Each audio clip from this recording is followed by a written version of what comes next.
Olá, vamos mergulhar num tema que, no fundo, define carreiras e relações: a comunicação. A ideia que vamos explorar aqui é bastante simples, mas acreditem, é poderosa. Falar bem não é um dom que cai do céu, é uma técnica. E, como qualquer técnica, pode ser aprendida. De certeza que toda a gente já viu isto acontecer, não é? Aquelas pessoas que entram numa sala e quase como que por magia captam a atenção de toda a gente. Antes mesmo de acabarem a primeira frase, parece que já têm o público na mão. Como é que fazem aquilo? Bem, a primeira coisa que nos pode vir à cabeça é: é sorte, estava ali no sítio certo à hora certa. Mas a verdade é que a sorte aqui tem muito, muito pouco a ver com o assunto. E também não é por ter uma aparência espetacular, ou por ter nascido com o dom da palavra. Isso são mitos, são desculpas que às vezes arranjamos e que na verdade só nos impedem de ver o que está realmente em jogo. O segredo, aquilo que faz mesmo toda a diferença, é isto: estrutura. É ter um método, uma forma pensada e deliberada de construir uma mensagem que fica, que ressoa.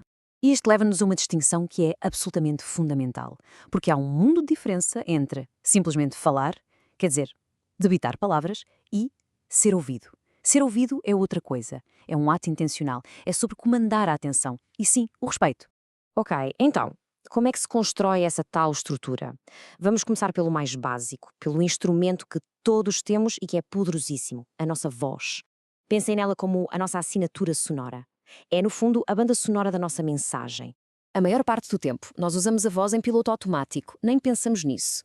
Mas para a transformar numa verdadeira ferramenta de influência, é preciso dominar quatro pilares, quatro aspectos técnicos: o volume, o tom, o ritmo e as pausas. E olhem só para isto, o poder do tom. É uma coisa subtil, mas que muda tudo. Reparem, um final de frase que sobe, que fica mais agudo, soa à dúvida, quase a uma pergunta, não é? Agora, um final de frase que desce, que fica mais grave, transmite convicção, autoridade. É uma diferença brutal. E agora, vamos falar do poder do silêncio. Sim, das pausas. Em vez daqueles ou tipo que só mostram hesitação, o silêncio pode ser uma arma estratégica. Há três tipos essenciais: a pausa gancho, para criar aquele suspense antes de dizer algo importante, a pausa de ênfase, para deixar uma ideia assentar, e a pausa de raciocínio, que em vez de parecer fraqueza, mostra que se está a pensar. A ideia a reter é esta, e é mesmo muito importante. Um silêncio controlado é muito, mas muito mais forte do que qualquer vício de linguagem que se possa ter. Muito bem. Com a voz mais controlada, vamos então às palavras. E aqui a regra de ouro não podia ser mais simples. O objetivo é ser claro. Ponto. Usar um bom vocabulário não é para nos exibirmos. Há uma ideia errada muito comum de que usar palavras complicadas é sinal de inteligência. Mas na prática, o que é que acontece? Muitas vezes soa só pedante, deslocado e afasta as pessoas. O objetivo não é parecer inteligente, é fazer-se entender. Falar bem é falar de forma clara. Ok, temos a voz afinada, as palavras certas. Agora subimos um nível. Vamos para a estratégia a sério, a arte da persuasão.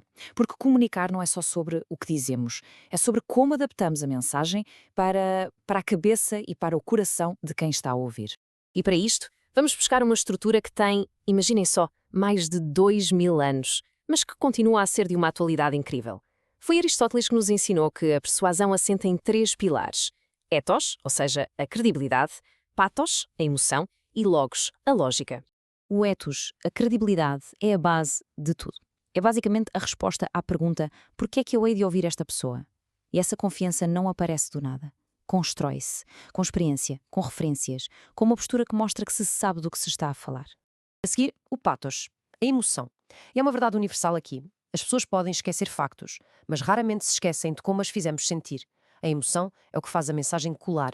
E como é que se consegue isto? Com histórias, com exemplos que criam empatia, com humanidade.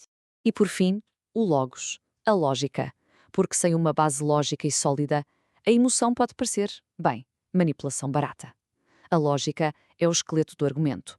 É aqui que entram os dados, os exemplos concretos e uma ferramenta fantástica: as analogias, que basicamente servem para simplificar ideias complexas. E pronto, quando juntamos estas peças todas, a voz, as palavras, a persuasão, chegamos a uma conclusão que é inevitável. Uma boa oratória é, de facto, uma forma de poder. Portanto, A grande lição é esta. É preciso esquecer a ideia do talento misterioso. Uma boa oratória é um conjunto de habilidades que se treinam. É sobre controlar a voz, escolher bem as palavras, saber ler o ambiente e, o mais importante de tudo, ter uma estrutura estratégica. E isto muda completamente a nossa ideia do que é comunicar bem. Porque, acreditem, falar bem não é, de todo, falar muito. É falar com intenção.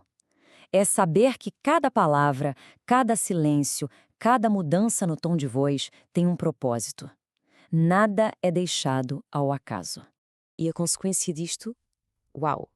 É enorme, porque a partir do momento em que se aprende a controlar a forma como se soa, passa-se a controlar a forma como os outros nos percebem. A comunicação deixa de ser uma coisa reativa e passa a ser uma ação deliberada.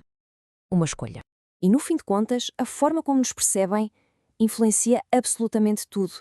As nossas relações, a nossa carreira, tudo. E essa percepção, pois bem, isso é poder.